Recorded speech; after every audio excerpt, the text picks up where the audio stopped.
So this is going to be my extended thoughts on Disaster Report 4. This is going to be off the cuff, unscripted, and I'm going to just rant about this game. Because, my god, was it such a boring experience for me. A little bit of a back history of this game series. Disaster Report originally started on the PlayStation 2.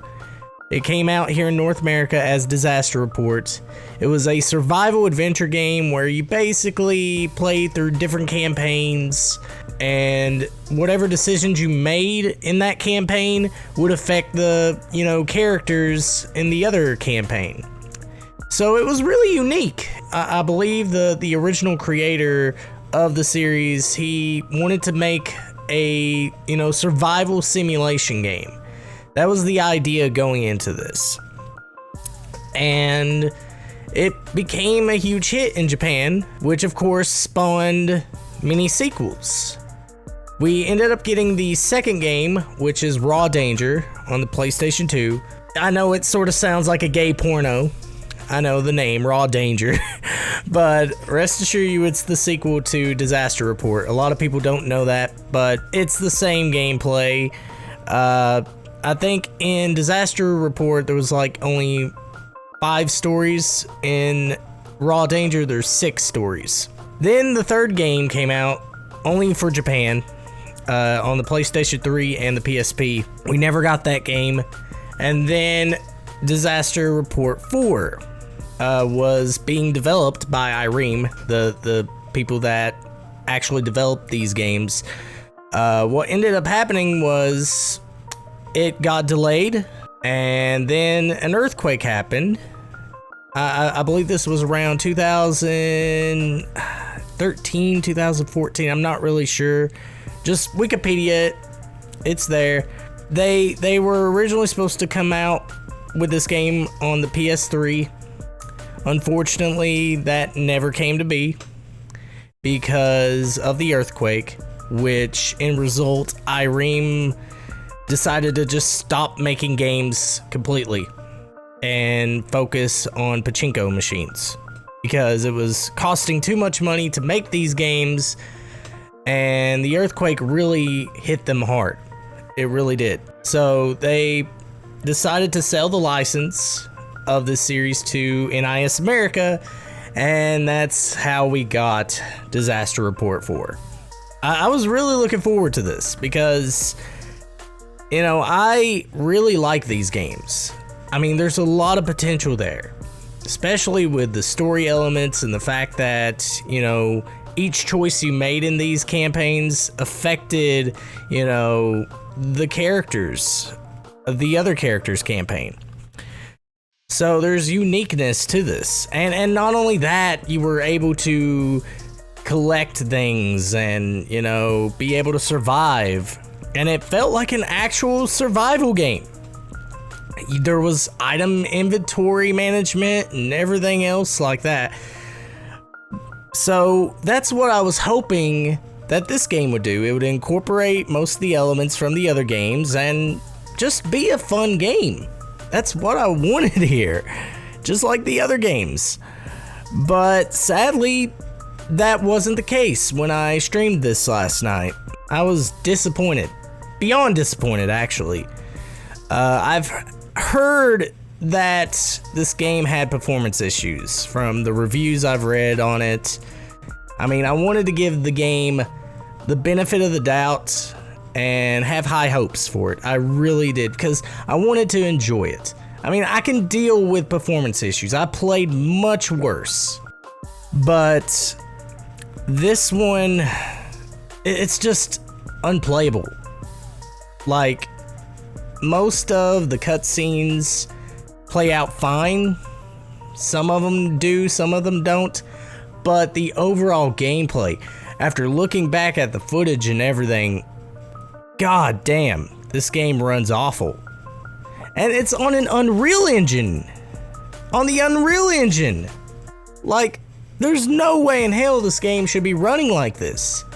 Because a lot of games use the Unreal Engine, and it feels like this game was on an earlier version of Unreal Engine because everything just looks like a PS3 game.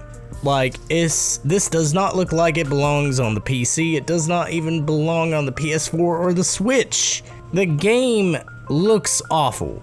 It really does. It looks awful. It looks like last gen game. Yet, here it is on the new gen market. Like, why? Why would you do that? And it's clear to me that not much thought was put into this game, especially the character customization. I really want to jump in on that. The only options you are given in terms of character customization is the hair and the skin color and the face. That's really it. You don't get to customize the eyes or any other, part of the face.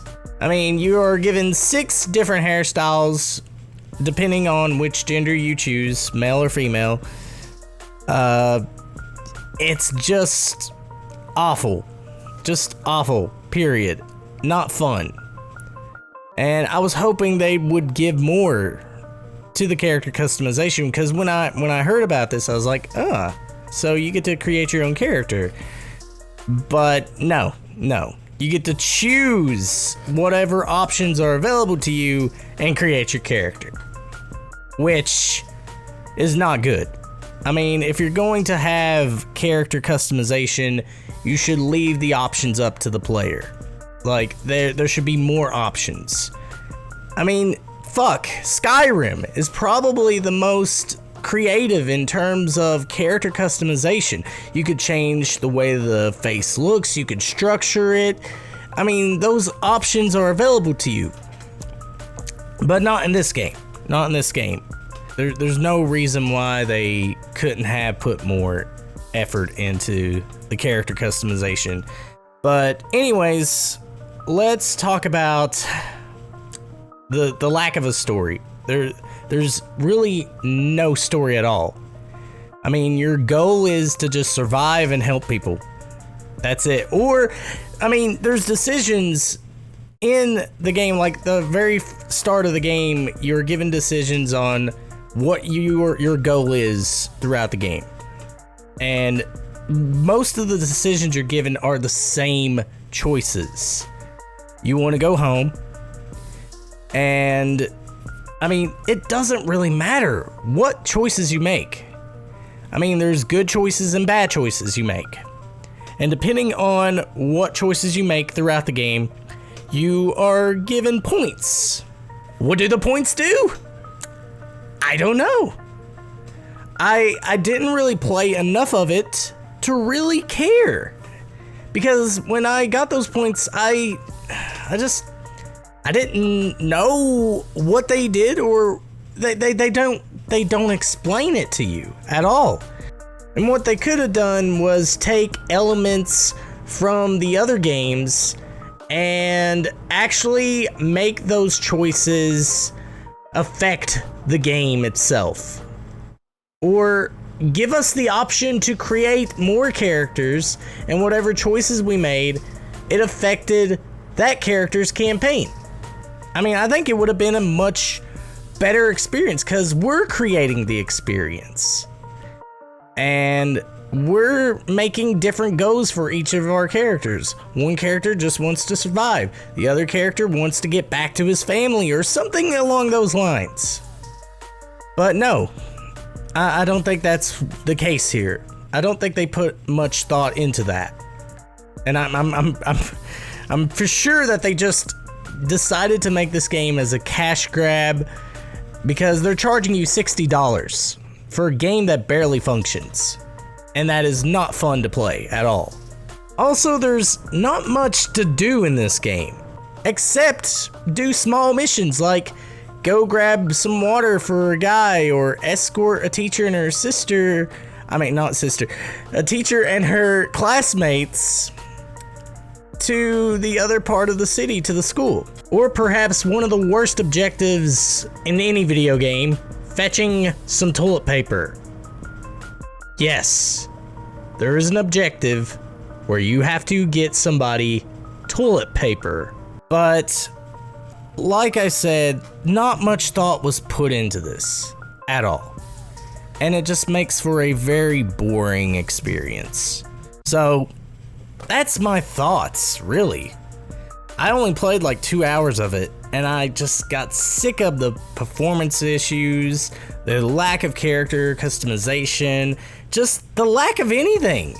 And not only that, I couldn't pick up any items. I couldn't find any items to pick up. Like, where are they? Where are the items? The food items? Like, I found bags, I found backpacks, but I could not find food.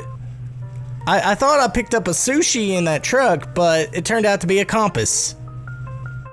Yeah, I could not find any food items, and that's a key part of the game, is you have to find food in order to stay, you know, to keep your hunger meter down and to stay healthy.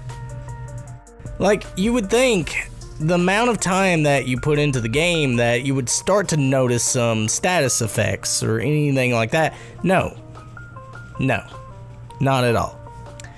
That's why this game needed a tutorial stage, because I had a much rougher time figuring out what to do and how to even play, how the game even controls. I had to discover all that shit on my own. And that is just not how you bring someone into a game. But nevertheless, that's really all I have to say about this. Like, don't waste your time with this. They're charging you $60 for a game that is not going to be fun, that's not polished, that has nothing to offer for you. So, just do your best to avoid this game. And, yeah, play something good. Like Animal Crossing New Horizons. Play that. Because at least, you know, that feels much more like a survival game than Disaster Report for Summer Memories. But that's pretty much going to be it. I hope you guys enjoyed this extended thoughts, or if not, then, you know, oh well. Anyways, I hope you guys, you know, subscribe to this channel, because I plan to upload more. And be sure to follow me on Twitter at Canvas Pirates.